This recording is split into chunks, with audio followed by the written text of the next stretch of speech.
Hello and welcome. This is the Zen community of Oregon, making the teachings of the Buddha Dharma accessible to support your practice.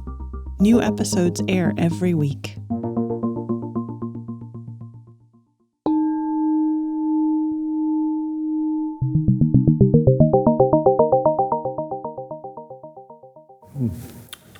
Good evening.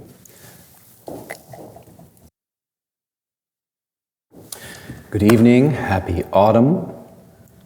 It is lovely to be here with you. Last week I did a talk I called Protecting Your Brightness, and I said I would do part 2, which is Embracing Your Darkness. So I'm going to do that tonight. Carl Jung said, "Where there is will to power, there is no love. Where there is love, there is no will to power." So we have an ancient path that we're practicing in a somewhat modern way. And the path we have here is not a path of power over life. It's not about mastering life. We don't master life, after all.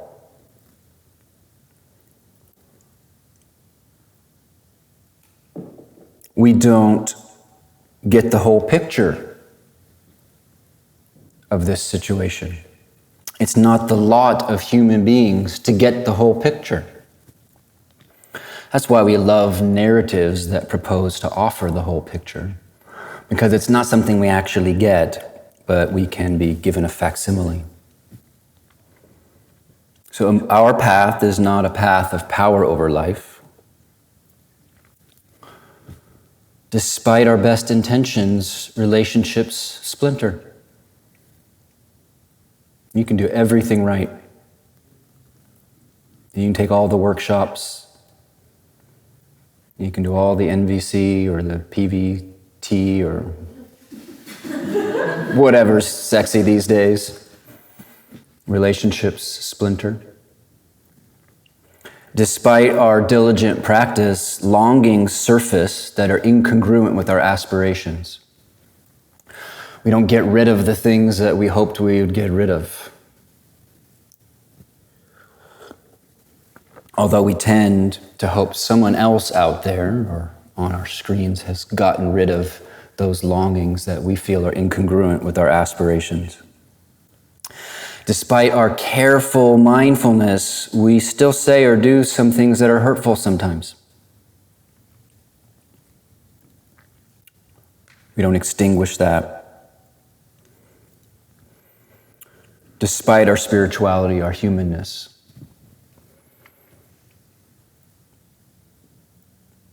So the first thing that comes to mind about embracing our darkness, and this is not darkness as in the negative is the dark. It's our lack of fully knowing what we are and what we do that is never extinguished. Right? Who we are now is partly contextual. People, situations, body states draw out aspects of what we are. But we could be put in a different context with different people, with different body states, and something else might be drawn out. And you don't know until that's happening. We don't fully know what we do. I find solace in that. I don't fully know what I do. Right? Because how my actions echo in other people and in the world, how much of a view do I have of that? Like this much of a view? Even that sometimes is distorted. We don't fully know what we do, what we put out and create in this world, and we also can't claim total innocence about what we do, what we put out and create in this world.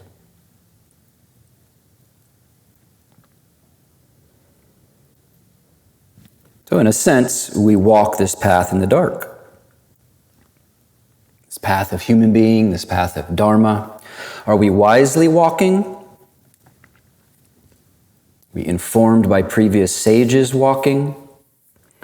Are we poking the universe and listening to its response walking?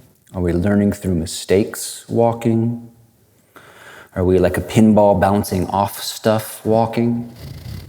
Pinball bouncing off stuff is like an image of not having our own compass or our own center of gravity. So situations just bat us here and there. And lights are going off and there's noise and like a pinball machine.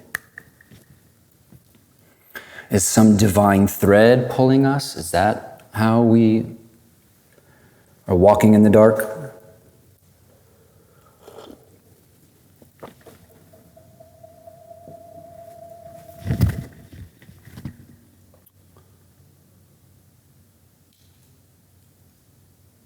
So the first aspect, to think of your life and to think about the areas in which there is friction for you because you wish to be mastering life, which refuses to be mastered. All that comes in, up, and out of us, believing that we could do such a thing. Think of your different domains of your life, think of the world.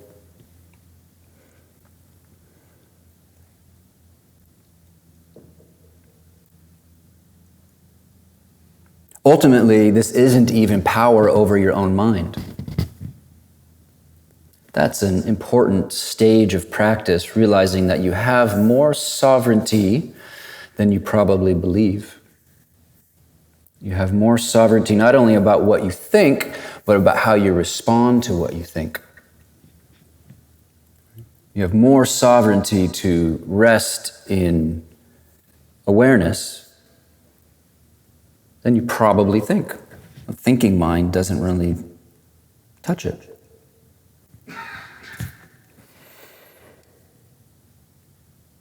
So embracing our darkness, or embracing darkness as a fact of reality, again, is not about the bad or the immoral stuff, but the things in you and the world that cannot be domesticated. You as a being will not be fully domesticated. Things will find a way to leak out, at least a little bit. At least arising internally. Embracing our darkness means not getting rid of things that feel a way that we don't want them to feel. Because whatever we keep a distance from, whatever we try to kind of lock away into some sort of chamber, some silo, that's a good word. We try to silo aspects of ourselves. We try to put things in cages.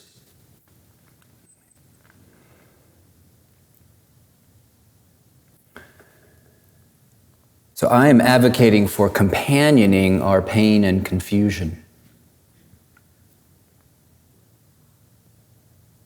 And not othering it, and also not selfing it. Right? It's mine, it's my pain, whatever it may be. Whatever this experience is, it's actually the shape of my nature. At the same time, it's not fixed. No, it's not fixed. It's not dismissible.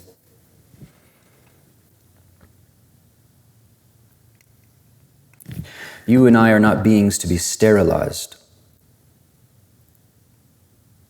There is an old understanding of a Zen sickness, of somebody who clings to quiet mind or clings to the rules so much they get a particular kind of sickness.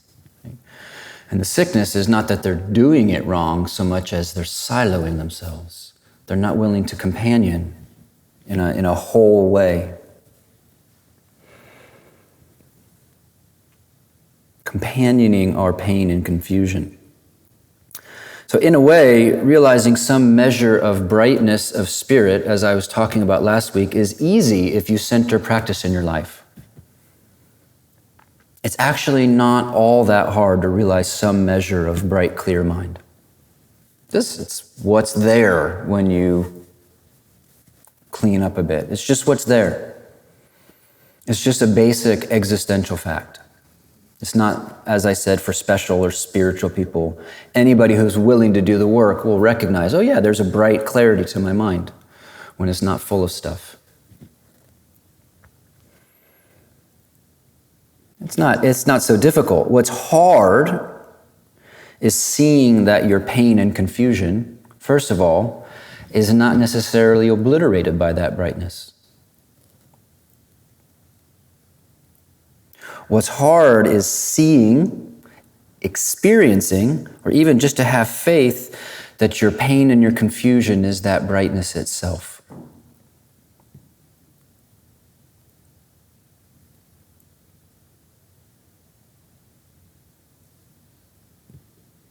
Now, I don't know how much of there's an interesting thing, because that is experience, that whatever we experience is brightness, because experience is brightness, so my darkness is brightness, my confusion, my pain. And yet we so quickly silo and reject and are afraid of aspects of experience that this is not so easy to appreciate. That our pain and confusion and whatever the flavors are actually belongs to the very heart of the world.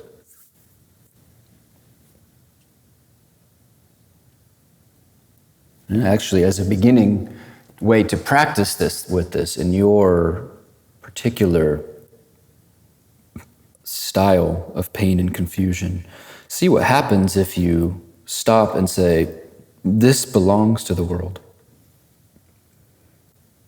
It's not a problem to fix. This belongs to the world. Now, talk about,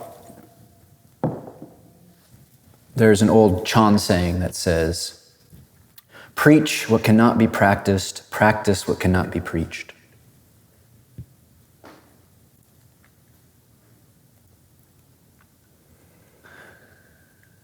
To say something about how we might companion our pain and our confusion, because there is a kind of middle way with this. Indulgence is wrong from a Dharma point of view.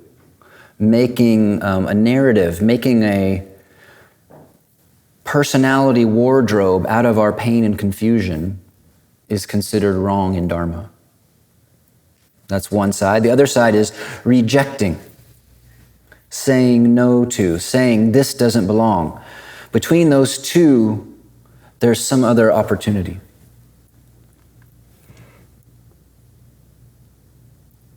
So to not immediately reject heartbreak and aches and sorrows and confusions, all that we fear to feel, but first of all, to try to live inside them. And I'm not talking about this as some kind of long arc. Like, okay, you're someone who has seasonal affective disorder. I encourage you to, make a long-term plan. Forget that. Take vitamin D, get a sun lamp. Maybe leave Portland. This is about immediacy. This is about the moment of experience. To not immediately reject it. So that means the groundwork is practicing, this belongs to the world. This belongs to me.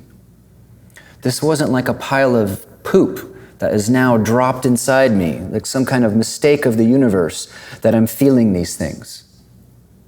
That is a knee-jerk response for many people. Oops, kind of defect of the universe, error. I'm feeling pain, heartbreak, confusion, all of what we might put in those categories. If you pay attention, you might see that you immediately try to antidote such things. You reach for the whatever. Most people do that. Right? That's a habit that I have. try to hang out in sorrow's eyes for a little bit. Be like, oh, now I'm seeing through sorrow's eyes. What is it like? What is it like to go to work with sorrow's eyes? What is it like to do what I have to do with sorrow's eyes? But not with the burden of thinking it's wrong. What can you see with those eyes?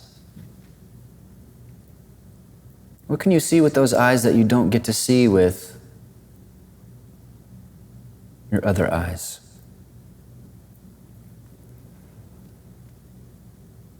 Hanging out in sorrow eyes without making a great conclusion about the way your life is or where the world is. Right?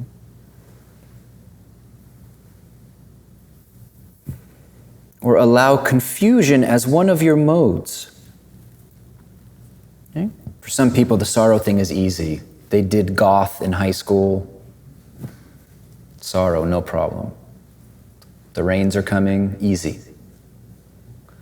But then confusion is really hard because something in us feels like I'm supposed to know stuff. I'm supposed to have answers. I'm supposed to be clear. What's so scary about not having the answer?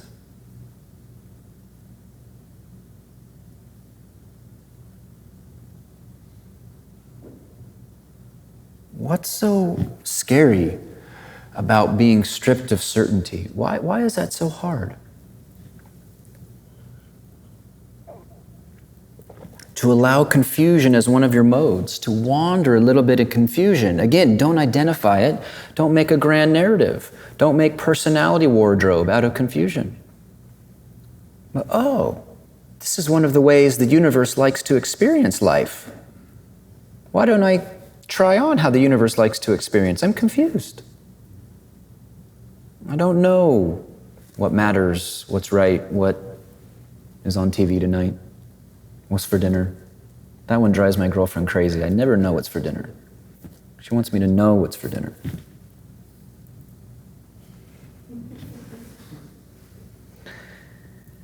Inhabit your anger and frustration. Again, for some people, confusion easy. They're good at confusion. Confusion is a personality style for some people. Yeah, you might know them, you might be them. But anger is really hard. Anger is scary. Anger is bad. It's dangerous. It's unrespectable. Fill in the blank. For some people, it feels good or it doesn't feel good. Depends on the intensity, depends on the amount, depends on. Inhabit your anger and frustration. Now we have this precept that says, do not indulge anger. Do not unleash it, but seek its source. Right? You could say, do not mindlessly spew your anger out on the nearest object or the object of blame, but inhabit its energy. What is that like?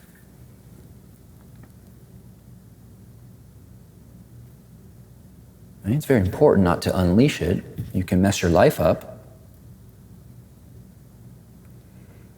But if you never inhabit it, then you have something about the universe, or at least human beings, that you just don't understand.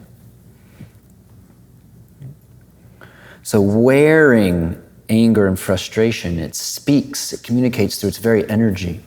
It illuminates through its very energy.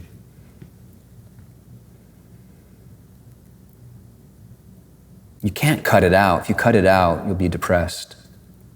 You can't indulge it. If you indulge it, you'll hurt people and yourself.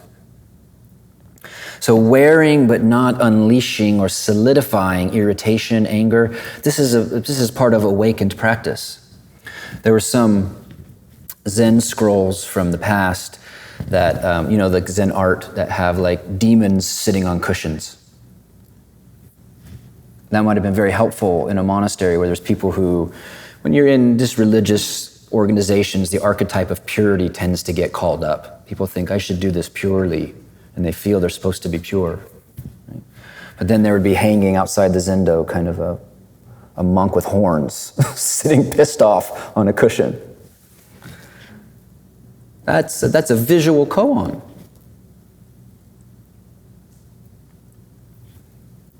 So with all of these, heartache, sorrow, anger, confusion, not othering it and not selfing it. This is the koan. In a way, this is just as it is. This is already how it is. But then we do something. So the precious mirror samadhi, the wonderful, rich chant says, turning away and touching are both wrong. Think of your pain, your confusion, your darkness. If you don't turn away and you don't touch it, you don't relate to it as some object that is separate from you, what's left?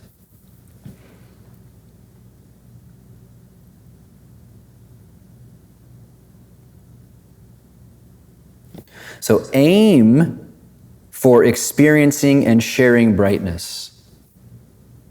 That's the Bodhisattva path. We aim to touch it and share it in a way that's appropriate to our karma. One has to have a strong personal practice for that not just to be a concept. Aim for experiencing and sharing brightness as only you can through your karma, and along the way, embrace darkness. And then when you encounter someone else, what they feel is their darkness, or what they make dark, because they're afraid of it, you're not. No, whatever you're afraid of in you, you're afraid of in someone else. That's sort of a law, don't you think?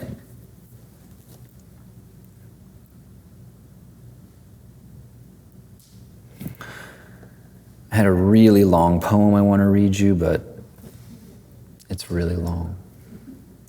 I'm going to tell you about it in case you're the kind of person who looks things up. It is by Chan Master Zhaozhou. He's a great and very important Chinese Zen master. And this person is renowned as one of the most illuminated. But when he was a younger practitioner, he lived as a kind of a solitary monk in a temple. And he wrote something called the Song of the 24 Hours, where, for example, I'll read the first stanza. The rooster crows 3 a.m, aware of sadness, feeling down and out, yet getting up. There are no warm underclothes to wear, just some tattered pants and something that looks a little like a robe. Wishing to practice the way and help people, actually, this is just being a fool. Right? So he's kind of dejected about his life choices. He's kind of depressed. First light, 5 a.m, a broken down temple in a deserted village. There's nothing worth saying about it. In the watery morning gruel, there's not a grain of rice. Idly, I face the open window. Only the chattering sparrows as friends. Sitting alone, now and then I hear dry fallen leaves blow by. You can almost feel the loneliness of the life he's chosen. Who says that to leave home is to cut off likes and dislikes? So an old axiom of becoming a Zen monk is that you're cutting off likes and dislikes. You're casting aside preferences to just be with what is. He says, if I think about it before long, tears start to fall. Sunrise, 7 a.m, doing anything with a goal in mind is to get buried in the dirt, yet the boundless domain has not yet been swept. He's expressing the sorrow of that every sincere practitioner will encounter. I know I haven't broken through to my true nature, and yet I also know that trying to do so gets in the way. This is the day I wish I had the Chinese finger trap. It's perfect. Doing anything with a goal in mind is to get buried in the dirt, yet the boundless domain has not yet been swept. Often my brows are furrowed.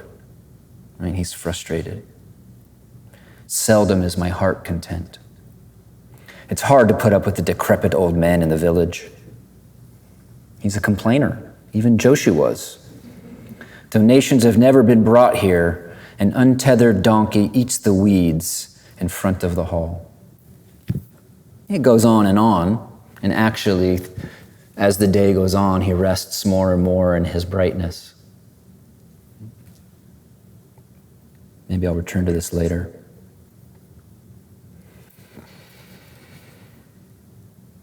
Aim for experiencing and sharing brightness. Embrace the darkness. See its nature. That's our practice.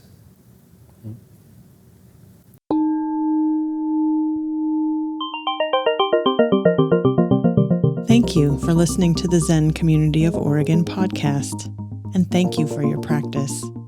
New episodes air every week. Please consider making a donation at zendust.org. Your support supports us.